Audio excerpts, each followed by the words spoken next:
Hello. आणि बघा हा माझं किचन आहे. किती पसारा आहे ना, इतका पसारा की मला स्वतःलाच विचारावसं वाटते काही मिस केलं आहे का. पण थांबा जरा आणि बस किचन एकदम क्लीन. असं खरंच झालं असतं तर आई पण खुश झाली असती आणि मी पण.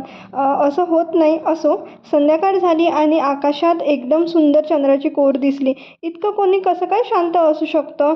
असो, मग आपल्या तुळशीपाशी एक छोटासा दिवा लावला. त्या मंद प्रकाशात एक वेगळीच शांती असते. आणि मग ऑब्वियसली बाहेर चाट खायला जायचं होतं. घरी कितीही जेवण चांगलं असलं तरी बाहेरची क्रेविंग काही संपत नाहीच आपली. घरी परत आल्यावर पुन्हा किचन ड्युटी ऑन झाली. पोळी अशी फुगली की असं वाटतं आपल्याला पोळी बनवता येते बरं का, आणि सगळं स्वयंपाक पण येतो. त्या एका पोळीमुळे कॉन्फिडन्स इतका बूस्ट होतो की आपल्याला असं वाटतं की आपण एक्सपर्ट झालो आहे. याच्या आधी तर आपल्याला कुठेच काही करता येत नव्हतं. तुमच्यासोबत पण असं होतं का, मला नक्की सांगा. छान गरमागरम जेवण केलं आणि चला उद्या भेटूया. बाय.